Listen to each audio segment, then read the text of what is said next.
Bientôt le rêve de Nicolas Lossov va se réaliser, affirment les chroniques de Belizem. Ça a un fusil dans les mains, ça parle comme le shérif, ça demande à ce que la porte soit ouverte pour les mettre en sécurité.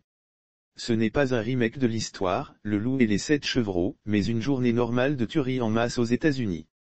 Bref, les élèves ont été malins, ont refusé d'ouvrir la porte et ont fui. Quelqu'un m'a dit que Dieu sait bien faire les choses. Qu'ici lui-même sait qu'il n'y a pas de porte, voilà pourquoi il n'y a pas de tuerie en masse. À quoi pouvait-on s'attendre d'un prêtre fui l'archevêque qui a pour nom Opti? Bah, à un scandale pour des relations ambiguës avec une femme en 2012 et une démission pour préserver l'intégrité de l'Église.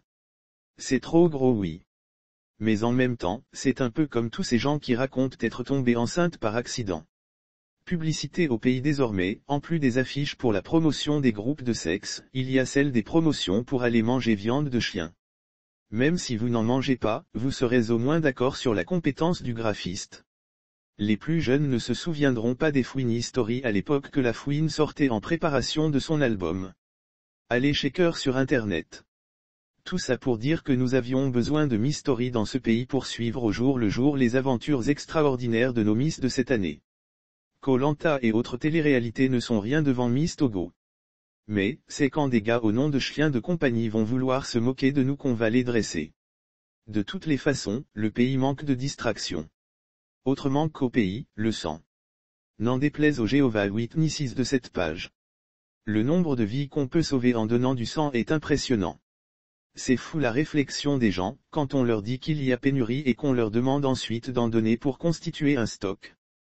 Ils ne veulent pas donner mais veulent recevoir. Bande de vampires. Une vie d'influenceurs, de copieurs-colleurs de vidéos et de pseudos-blogueurs. Et pourtant, ça n'arrive pas à se payer son propre resto. Et comble de la bassesse, ça veut tirer des coups à crédit avec des honnêtes citoyennes péripatéticiennes de leur état. La PM gabonaise nous a rendu la politesse en venant rendre visite à son homologue togolaise. C'est l'Afrique qu'on veut voir, incluse, pas vos trucs de ILA, développant le commerce intracontinental. Donc, il y a un ami qui veut ouvrir un Letchi afin de se faire financer son voyage au Gabon pour aller rendre sa politesse à une Gabonaise aux courbes généreuses qu'il avait croisée il y a quelques années sur les bancs d'une université privée de Lomé. Il en a gardé de bons souvenirs. Vive l'Union africaine des peuples. Et puis, il y aura de moins en moins de vestiges d'automobiles sur nos routes vu l'excellent travail que fait la direction des transports pour la visite technique. Bientôt même des bornes de recharge Tesla sur nos routes. Petit à petit, le rêve de Nicolas Lossov va se réaliser. Rappelons avant de partir que les tests de paternité sont très importants, surtout depuis que ça veut changer les patronymes, supprimer les genres etc. Mais il faut les faire tôt. Voilà un prêtre qui vient d'être suspendu par l'Église, car ayant enfin reconnu son enfant âgé de 12 ans.